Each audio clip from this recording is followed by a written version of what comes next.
Bienvenue dans Technologie en pratique, une émission podcast de Equité où nous plongeons dans le monde fascinant des outils et techniques qui transforment le développement logiciel. Je suis Romain Roswick et je vais oser poser des questions inavouables, incongrues et simples pour mieux comprendre le mode de fonctionnement de la technologie. C'est Nico et Levé pour Technologie en pratique. Aujourd'hui, on va parler technique. Ouais. Et il faut on y va. Oui, okay. Voilà, là, c'est bon. Alors, tu vois, c'est un mot qui est plat. On l'a refait. On peut la refaire. C'était tricheur. Alors, on est dans Technologie en pratique et aujourd'hui, on va parler de vidéo et de la création des podcasts. C'est Nico Et Levé. Et on est parti. Pas mal. Ils ont triché, ils ont fait une coupe avant. Allez, comme ça, je balance, c'est fait. Vous couperez pas, hein? Non, promis. Promis. Hein. Bon. Promis. Allez. Merci messieurs d'avoir accepté l'invitation. Donc là, nous sommes la veille du salon du Cloud Nord qui a lieu à Lakato et nous venons de préparer le stand. Et comme j'ai un peu comme tradition de prendre au dépourvu les personnes qui m'accompagnent, et ben là, je me suis dit, ça serait cool d'avoir ces deux protagonistes. Alors Charlotte n'est pas là, donc je fais un coucou. Charlotte, ouais. Et l'objectif, c'est de nous expliquer un petit peu les coulisses de tous les podcasts qu'on arrive à enregistrer et à faire. Donc là, ça fait deuxième année que nous travaillons ensemble. C'est vrai. Le début, c'était avec des téléphones de portable un peu éclatés. Et vous allez avoir la joie de retrouver ce format dégueulasse à la Gilles Tour Nantes, qui aura lieu dans la semaine prochaine. Ah, ok, ouais. Okay, donc, commencez à vous préparer mentalement et en fait l'objectif c'est au-delà des coulisses, c'est de discuter avec ces deux messieurs des logiciels et de la technique qu'ils utilisent pour avoir le meilleur effet, parce que je vous le dis, les gens quand ils viennent me voir pour expliquer qu'ils nous ont vus au salon et machin, ce genre de choses, donc ils sont toujours impatients aussi d'avoir leur épisode, et puis ils disent « Ouah, purée, c'est super quoi, enfin, l'image est quali, le son est bon, on arrive à tout entendre, on arrive à tout voir, il y a des contrastes, il y a des gens qui me parlent un peu de tech aussi que je comprends pas, je dis « Ouais, c'est bien », et je dis généralement c'est Nico, Levé et Charlotte qui font ça. Et donc voilà. Est-ce que, pour ceux qui ne vous connaissent pas, est-ce que vous pouvez vous présenter vraiment succinctement sur 2-3 phrases? Nico. Okay. Ben, enchanté, du coup, moi c'est Nico. Quand j'essaie d'expliquer à mes parents ce que je fais, Ouais, voilà, c'est ça, ouais. simplement, parce qu'ils pensent que je répare des ordinateurs. Et en fait, c'est un peu plus... c'est pas du tout ça. Non, c'est pas ça. Donc je leur dis que j'imagine des super idées pour des super clients. Ok. Donc j'ai un métier plutôt artistique, audiovisuel. Et en gros, mon métier, c'est de trouver une idée pour un client qui vient me dire voilà, j'aimerais sortir un produit, j'aimerais raconter une histoire autour de ma boîte. Okay. Et je fais ça de la manière la plus créative possible. Ça peut être sur du web, sur de la vidéo, sur plein de choses. Super, ok. Et ça fait combien de temps? Ça fait 10 ans. J'ai fêté les 10 ans là, cette année de ma boîte. Voilà. Trop cool. Levé pour ton vrai prénom quand même, ou tu veux pas le dire? Si, quand même. De toute façon, Levé, il y a beaucoup de gens qui s'appellent Levé et qui s'appellent tous Vincent au final. Voilà. Donc voilà, moi c'est Vincent et du coup je suis plus dans la partie technique, on va dire, que créatif comparé à Nico. Ouais. La partie pré-prod, on va dire, création, etc., des contenus, j'aime bien. Mais mon truc, c'est vraiment me mettre sur le logiciel. Et là, pour le coup, pour cette année, m'accompagner sur les salons pour m'assister à installer et vérifier qu'il n'y ait pas de problème. Parce que, pour rien vous cacher, il y a quelques loupés de captage de son l'année dernière où il y a des invités qui m'en veulent encore. Donc c'est pour ça que j'ai dit, maintenant on a quelqu'un avec moi parce que sinon je n'y arrive pas. Ok, bon. Au niveau du son, est-ce que tu peux me raconter ou nous re-raconter les déboires que tu as eu avec nous aussi au tout début, au grand brouhaha de l'île Grand Palais? Et c'est quoi les softs et les logiciels que tu utilises et c'est quoi en fait les particularités de tout ça? Ouais, ok. Alors, en parlant des débords, on va commencer directement par ça. Au début, le problème, c'était surtout tes micros. Ah ouais, voilà, ça je m'en doutais. Ah, tu me demandes... C'est la faute de Julien Storder qui n'a pas voulu donner le financement de tout ça. Voilà. Et on a changé les micros, ça va mieux. Ouais, carrément. Donc ouais, les micros au début qui étaient un peu compliqués. Et forcément, sur un salon, il y a du brouhaha. Mais après, pour le résultat, on veut quand même le garder un minimum pour avoir cet effet salon. Parce que sinon, autant enregistrer en studio, en fait, totalement en dehors des événements, quoi. En termes de traitement, maintenant que tu as des bons micros, c'est principalement nettoyer le son et avoir vraiment des voix claires qui ressortent au-dessus de tout. Tu utilises quoi comme soft? Alors moi, je commence d'abord par un Je passe sur Auphonic. Ok. En fait, c'est une intelligence artificielle qui est française. C'est français. Auphonic. Ouais. En fait, qui permet, il y a beaucoup de paramètres qu'on peut rentrer, etc. Et ce qui est bien, c'est que c'est très précis.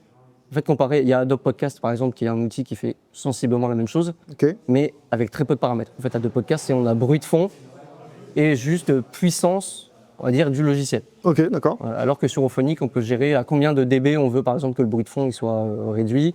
S'il y a une reverb qui est liée au lieu, on peut régler aussi précisément en nombre de décibels qu'on enlève, etc. D'accord. Donc moi, je passe un premier coup là-dedans. Ok. Et après, en plus, ça me met du coup au bon niveau pour le podcast. Si on sort trop faible, par exemple, sur certaines plateformes, ça va peut-être remonter le son, mais ça va peut-être saturer parce qu'en fait, ça va tout remonter. Oui. Ou ça va compresser à mort, ce qu'on veut pas forcément si de base, en fait, on avait fait un bon traitement, juste pas au bon volume. Donc je passe d'abord par ça, Auphonic. Ensuite, moi, je viens du son à la base. Bah oui. J'ai fait des études dans le son et je voulais être ingé son à la base. Du coup, j'utilise des logiciels de son. Donc moi, après, je repasse le tout dans Ableton, qui est normalement un logiciel plus de composition. C'est pas un logiciel normalement de mixage et de mastering. Vous pourriez plus utiliser un Pro Tools ou comme ça, mais moi, je suis habitué à Ableton, donc j'utilise ça. Et je viens en fait souvent recompresser le tout, remettre un EQ donc, pour gérer mes fréquences. Et je remets un petit plugin à la fin de mastering, on va dire, pour avoir des niveaux qui sont vraiment égaux. Parce que c'est Tu m'as perdu là. Dis donc. Ouais, non, mais c'est vrai que Ça a l'air C'est du boulot. Oui, c'est ce que j'allais dire. T'as un taf en fait. Ouais, en gros, le mastering, normalement, en musique, c'est pour que la musique, en fait, puisse bien passer sur n'importe quel support. Ah, d'accord. Que ce soit un petit haut-parleur, sur un téléphone, dans un système hi-fi de zinzin ou dans une voiture. Et là, l'idée, du coup, sur le podcast, moi, c'est juste que tout soit vraiment au bon volume. Quel que soit le support Qu'il n'y audio. ait pas de fréquences qui ressortent sur certains systèmes ou pas sur d'autres systèmes. Ok, c'est très clair en tout cas. Et après, la méthode facile. Ouais, vas-y. Donc si vous voulez pas faire trop de post-prod, faut gérer la captation. Donc déjà, utiliser des bons micros. Oui, j'ai compris. C'est bon, on a bon matos. Tout va bien. Donc on a fait acheter des nouveaux micros. Bien régler le gain. En fait, le son, ça peut saturer. Et sur la majorité des micros, une fois qu'on sature, C'est foutu. le son, on peut plus récupérer. Et du coup, il faut bien doser le gain pour que à la fois ce soit bien audible et on détériore pas trop le son. Et ensuite, Auphonic c'est super, c'est un outil qu'on utilise depuis des années. Ça permet de vraiment tout bien égaliser, de remonter les voix qui sont un peu plus basses, d'avoir un truc qui est vraiment super chouette, super quali. Adobe Podcast, on l'a expliqué juste avant, mais en gros c'est un outil d'Adobe qui est gratuit, D'accord. qui permet de... T'as un truc gratuit chez Adobe. Non, gratuit si... Gratuit si t'as un compte l'abonnement. Adobe. Ah oui, voilà, c'est ça. Ouais, ouais. Mais c'était gratuit avant pour tout le monde. Ah oui, voilà, ok. Vous m'avez fait peur. Je me suis dit, il y a un Non. truc. Et du coup, si t'as enregistré un truc avec ton iPhone, t'as quand même quelque chose de propre. D'accord. Tu peux isoler la voix, tu peux améliorer la voix. Ça marche plutôt bien. C'est pas magique, mais ça rattrape des petits trucs. Très bien. Et puis voilà, là t'as un son À peu près correct. qui est plutôt bien, C'est plutôt bien. où t'as pas trop de post-prod à faire. Ok. Et donc toi, Nico, tu es sur l'aspect artistique, c'est on a compris. Et là, tu as fait un montage, on va dire, très sommaire, très léger. Ouais. En fait, c'est le but aussi. On prendra une photo et puis on mettra sur les réseaux pour montrer le setup. Ouais. C'est 2 pieds de caméra et ça suffit. C'est quelque chose de très léger et ça permet aussi, moi, à mes invités, de ne pas être impressionnés non plus, que ça ne fasse pas trop studio, comme tu D'ailleurs, disais. t'es le premier client qui nous demande pas beaucoup de matos. Ouais. C'est vrai. On a l'habitude de ramener une table de mixage. Oui, Vu qu'on a du câblage, on a des gros micros. Oui, Micro studio, etc. Ouais. On a plusieurs cams. En général, on met aussi. On se donne du choix en fait au montage. Ouais. Et t'es le premier qui nous demande un truc de qualité, mais avec pas trop de matos pour pas intimider les invités. Ouais, et puis pour être sur cet aspect un peu salon, cocooning, et ce que j'aime bien en fait, et c'est comme ça qu'on met à l'aise aussi les gens. Et puis oui, parce que faut savoir que ceux qui sont dans le dev, dans le développement, voilà, il y en a qui sont des speakers de renom, et il n'y a pas de souci pour parler devant 400 personnes, 500, d'autres qui sont un peu plus timides, et donc c'est un peu compliqué. Et j'ai aussi une particularité, c'est que quelquefois, quand je connais pas une personne qui passe juste derrière, allez viens, on va faire un podcast. on se connaît pas, c'est pas grave, on y va, on se lance et on lance la discussion et quelquefois ça fait des trucs assez sympas. Et donc c'est quoi comme setup que t'as voulu mettre ici pour essayer d'avoir le truc le plus léger et quali qui s'amène derrière? Ouais, alors en fait on est hyper adaptable au niveau du setup. Là on fait un setup en multicam, donc on a 2 caméras. On peut faire le montage en direct, mais il faut rajouter des câbles, il faut rajouter une console. Là on a choisi de juste enregistrer sur les caméras. C'est ça. Et ensuite on voit au montage pour faire le changement de caméra, tout ça. Donc on a deux trépieds avec 2 A7 IV. On a un éclairage avec une seule lampe qui est là au coin, qui a une lumière bien diffuse et qui nous éclaire tous les 3. C'est majoritairement une contrainte d'espace en fait. Ah là oui. Mais sinon on pourrait rajouter des lights à 45, on préfère, mais là en vrai c'est un setup qui est plutôt chouette. Du coup on tourne avec des A7 IV, ça fait bien de la photo, ça fait bien de la vidéo. Et dessus on a des 24 mm, donc c'est la même focale sur les deux pour qu'on ait le même plan, c'est un plan assez large. Et on filme en 4K, comme ça on peut cropper s'il y a besoin. Par exemple le plan où je suis avec le V, on peut faire un plan sur moi et on peut aussi faire un plan au V. Du coup il verra ça au montage. Ça me va bien. Et toi après quand tu récupères les images, tu fais un traitement aussi, tu utilises quoi comme soft? Déjà sur les podcasts, la spécificité c'est qu'on les livre en vidéo pour les podcasts qu'on tourne ici. Oui. Donc on intervient déjà sur la captation, vidéo et audio. Ensuite on récupère les rushs, on fait un premier dérush. Donc ça en général c'est le V qui s'en occupe. Ensuite une fois qu'on a la matière, on vient l'habiller, il y a un générique que vous retrouvez au début de chaque format. Ça on l'a fait en amont. On était venu dans les bureaux faire une petite formation matérielle. Et du coup, on a tourné des choses avec des micros de bonne qualité. Et ensuite, on a fait un petit habillage en motion design. Et du coup, quand on récupère les rushs, il y a le pré-dérush avec les coupes, les changements de cam. Ensuite, on habille. Et une fois que le son il est traité, on l'ajoute à la vidéo. Très bien. Et puis après, on vous le dépose sur le drive. C'est ça. Parce qu'on a un système d'organisation. Et après, c'est Charlotte. Et après, c'est Charlotte qui récupère. Qui récupère l'épisode. L'épisode, elle récupère l'épisode monté. Elle prend les moments les plus impactants, elle en fait des shorts. C'est ça. Pour la promo. C'est ça. Et après, elle rédige tous les posts. C'est ça.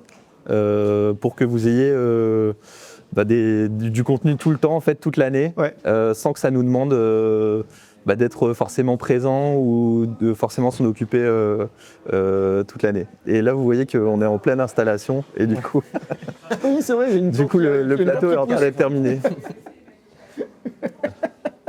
J'adore. Tu coupes pas au montage.